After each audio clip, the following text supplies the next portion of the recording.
guys, welcome back. Today I have a... Why did I do this? I'm like, ahoy there, matey. Maybe I should film my intros like that. Anyway, today I have a unboxing of the sorts, slash first impressions thing, but it's not for a makeup item. It's actually for my other love, I guess. I have it right here with me, so I might as well just get into it.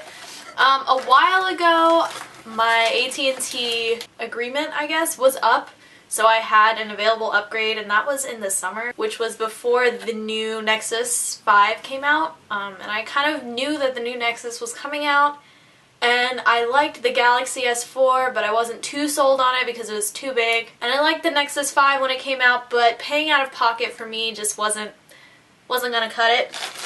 So I waited, and then this little beaut came out, and I had to have it. So I waited some more, and AT&T finally dropped their price and offered it for free over the weekend, so I ordered it. Just so happens to be the Moto X. Look at that gorgeous... I love the packaging for this. Oh, it's telling me to charge my phone. I hope it's already kind of charged so I can show you guys. If you're wondering what I'm currently using, it is a beloved Nexus 4. I do love this phone, however, I was due for an upgrade because the battery didn't last as long as I'd liked it to lately, so... Whew. Okay, so I got the box open. And I guess I forgot that the back of this phone is curved. You get a nice little charging cord and wall block. Ooh, that has 2 outlets. That's fancy. I believe this is a SIM removal tool. Yup. Okay. I'm just gonna go ahead and peel that off. I love the look of like fresh glass. Look at that. It's so beautiful. Hallelujah. Oh, they already put the SIM card in for me. Okay. It's starting up. Oh. Well, the vibration is very powerful, unlike my Nexus.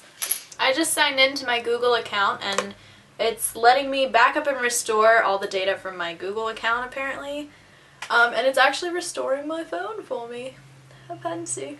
The first thing that I'm noticing is the haptic feedback on this phone is very strong compared to my Nexus. I usually turn that off because I'm not a big fan of that feature, but if you are a fan of that feature, it's pretty awesome on this phone. One of the great things that I'm noticing about this phone so far is it automatically prompts you to migrate all your stuff with Motorola Migrate, so I went ahead and downloaded that app for my Nexus, and it seems like it's going to be pretty easy.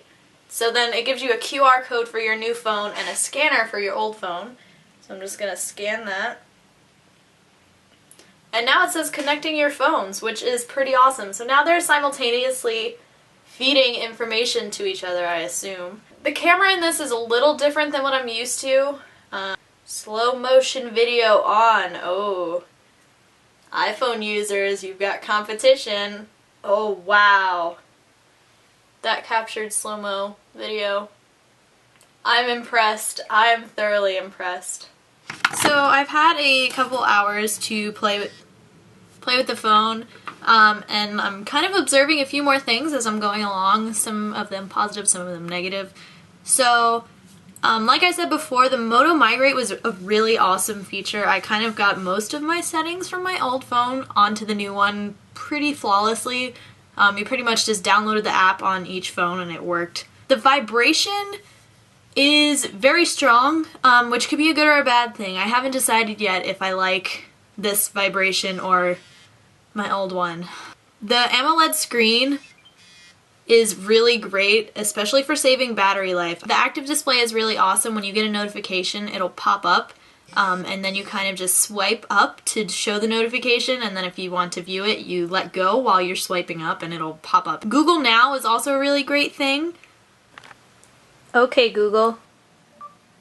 Text Mom. Hi, I miss you. Here's your message. Do you want to send it? I think Google is kind of borrowing the really great features from iPhone territory and making them work for Android users. The camera thing is kind of weird. You like flick your wrist twice and it opens the camera display. It's useful, but I'm not sure if many users are going to get used to that hand gesture. A couple of cons that I found with the Moto X: there's no micro SD slot, which I just need to get used to because I haven't had a phone that had a micro SD for a while now. I think it's becoming the new standard, but I'm not too happy with that. The volume rocker and the power button are on the same side. That kind of irks me because there's plenty of room on the left side, but they're both on the right. It almost feels unnatural now because I've gotten so used to my Nexus 4 having the volume rocker on the left side. So maybe that's just a new thing, but it's kind of a little pet peeve of mine. The Moto X has a narrower screen than the Nexus 4, I've noticed. I laid them on top of each other and they were about the same height but different widths. I personally like the more rectangular screen on the Moto X versus the Nexus 4, but either one are pretty good screens.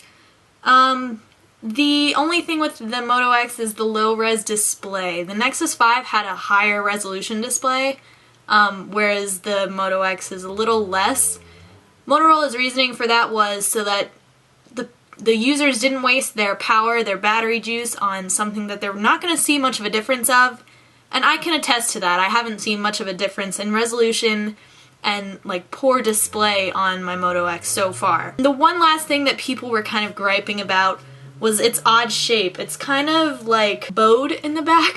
I don't know how to explain it except for the fact that it's got a butt, basically.